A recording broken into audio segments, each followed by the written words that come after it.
All right, there we go. All right, so likability, that's our topic this morning, and then we'll gather numbers and then we'll dip up out of here. But likability, all right, it is defined as having qualities that bring about a favorable regard, right? And in sales, they say people buy from who they like, right? Most of us by now know our 10-step presentation.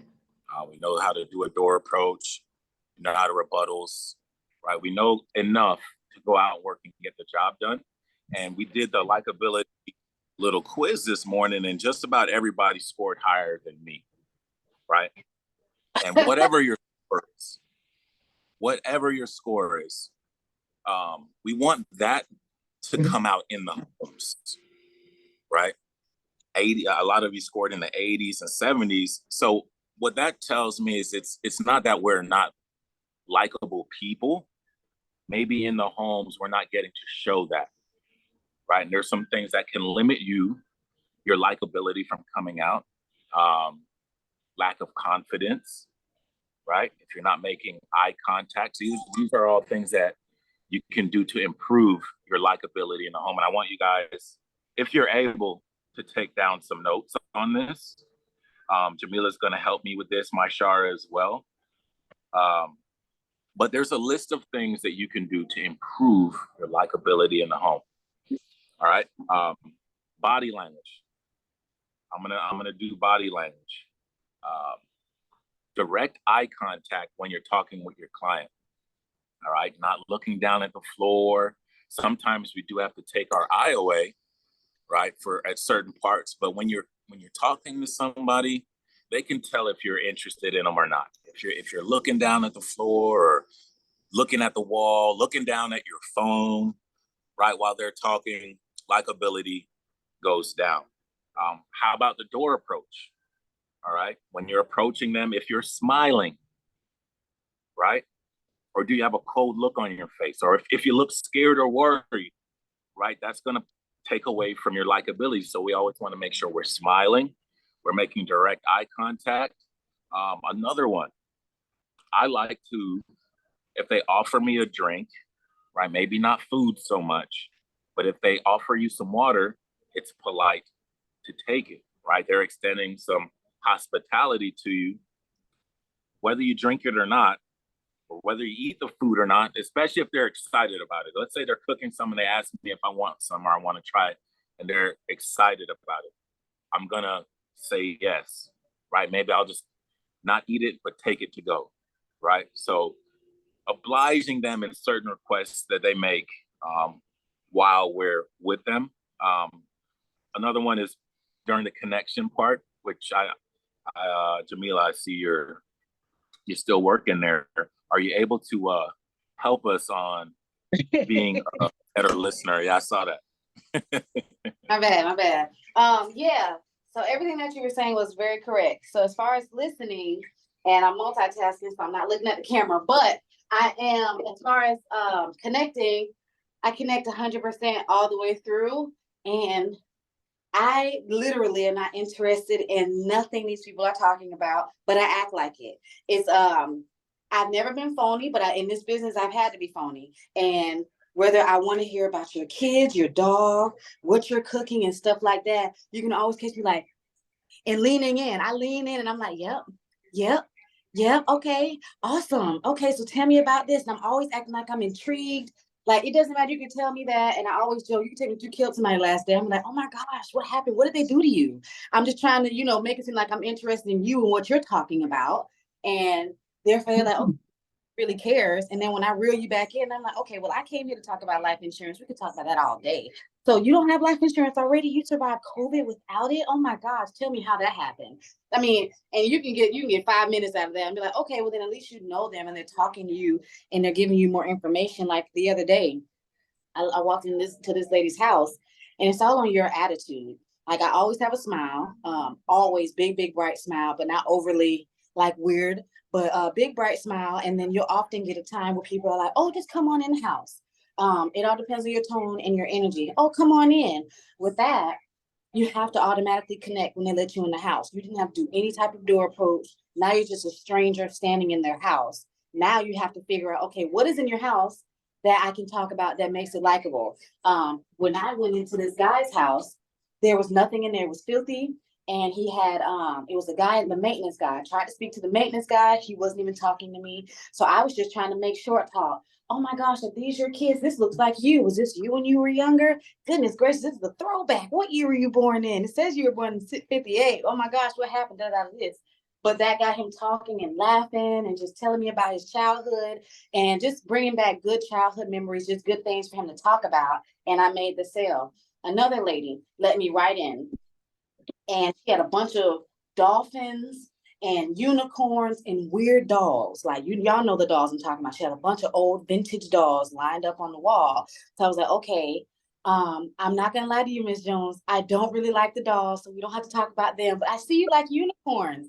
Tell me about the unicorns. What's up with that? So we talked about that for 10 minutes. And I was like, look, that we have this is awesome. I really think that I'm pretty sure I passed by some, unicorns at these yard sales. So I see why your grandkids bring you some. But do you have life insurance? Because you had filled this out about life insurance and reared her back into it. And she didn't even have life insurance. She had a cancer policy.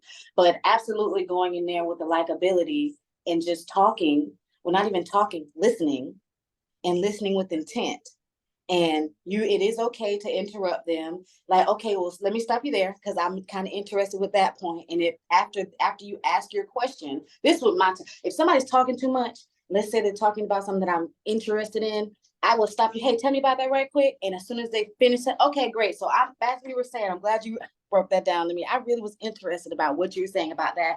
I came here about the life insurance. Did anybody go over the different types of life insurance for you? You can always interject with a question because they got to stop what they're doing and answer what you're asking. And it just should stop their focus on whatever. But that's how I do with always listen with intent. That's a good point. So as you see, my score is pretty low. Not pretty low. It's 71, right? Now I am naturally, I don't think I'm a likable person. Okay. I don't go out of my way to be likable. However, in the homes, right, when we're at work, I am, like what Jamila said, I had to fake it to make it, right? A lot of the things often that we talk about in the homes may not interest you, but you have to act as though you're interested, right? Right? You have to head nod. Jamila knows this. I say, oh, wow. I say that a lot, right? If they say something, oh, wow. Wow, yeah, that's amazing. Wow, that's great. And honestly, inside, I'm not always that interested, but I am acting as I am, even if I'm not. Sometimes I am. If I'm able to find a common ground, I'll harp on that. If they're, have a history or they like football, we'll connect on that. So finding a common ground is very important. Being an active listener will increase your likability.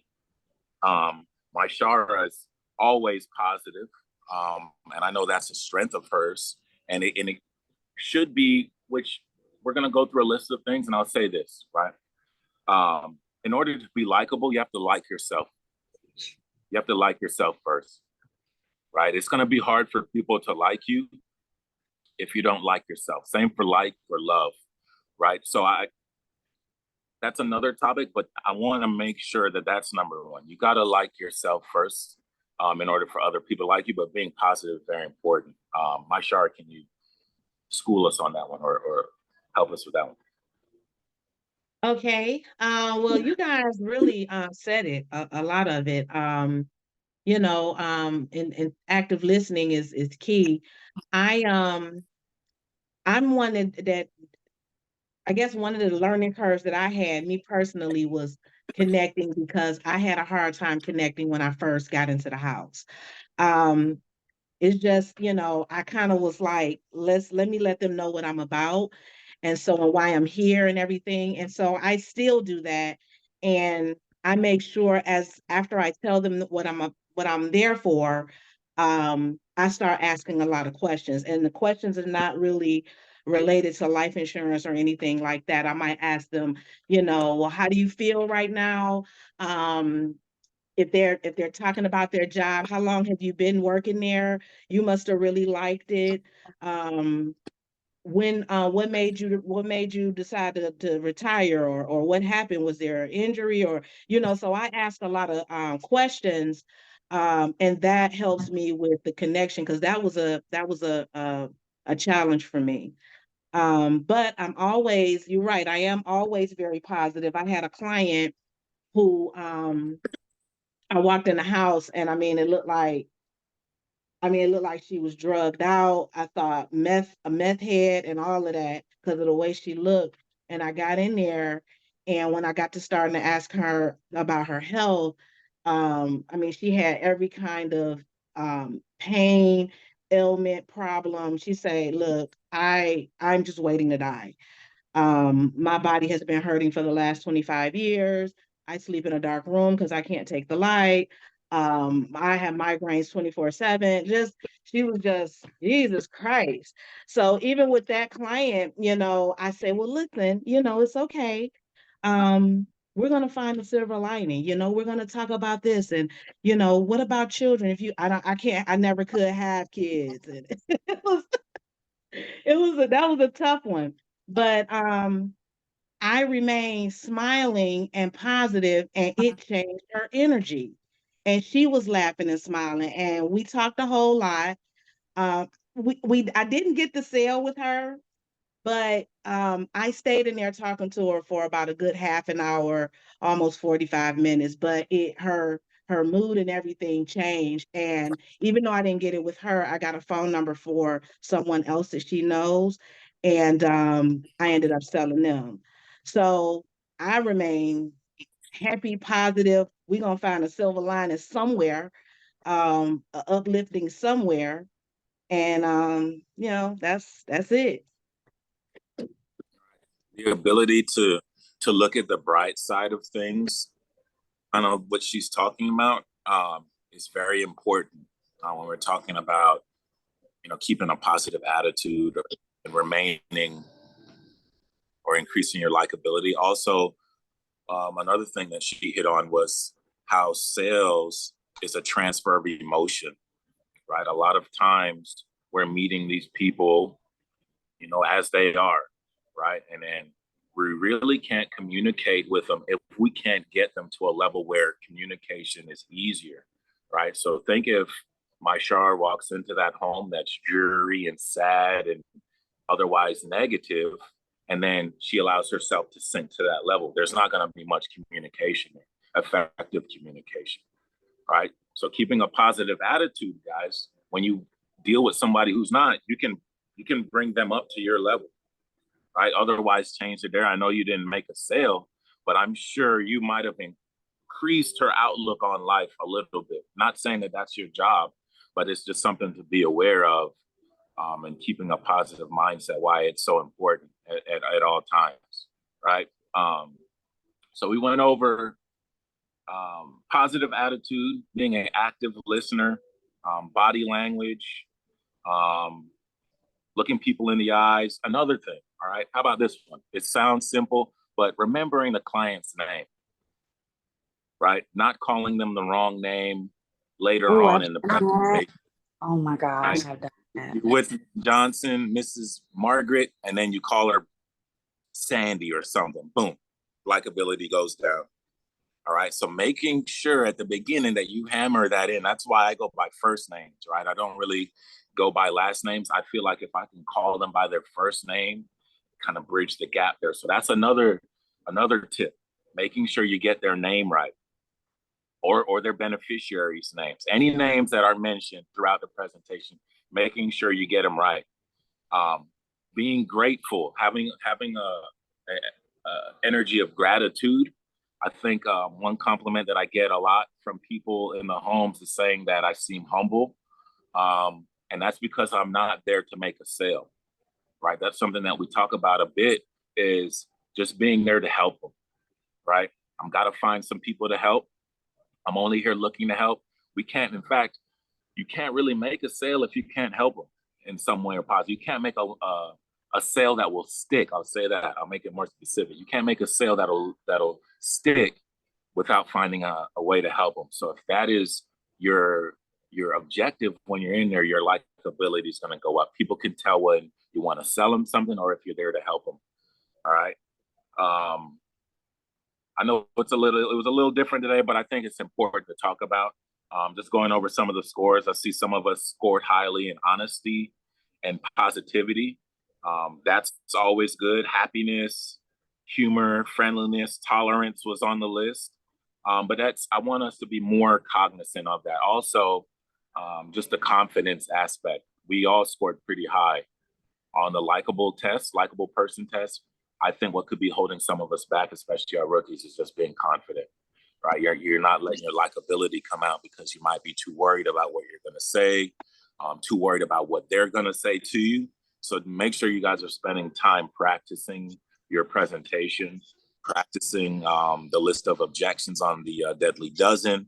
That way you can relax in the homes and get these people to relax with you. Let your likable nature come out. People who are shooting for 100% like Caleb, let that likability out. I think you scored pretty high as well, Mike. Kenny, you were high. Be more confident so that your likability can come out there. All right, enough of that.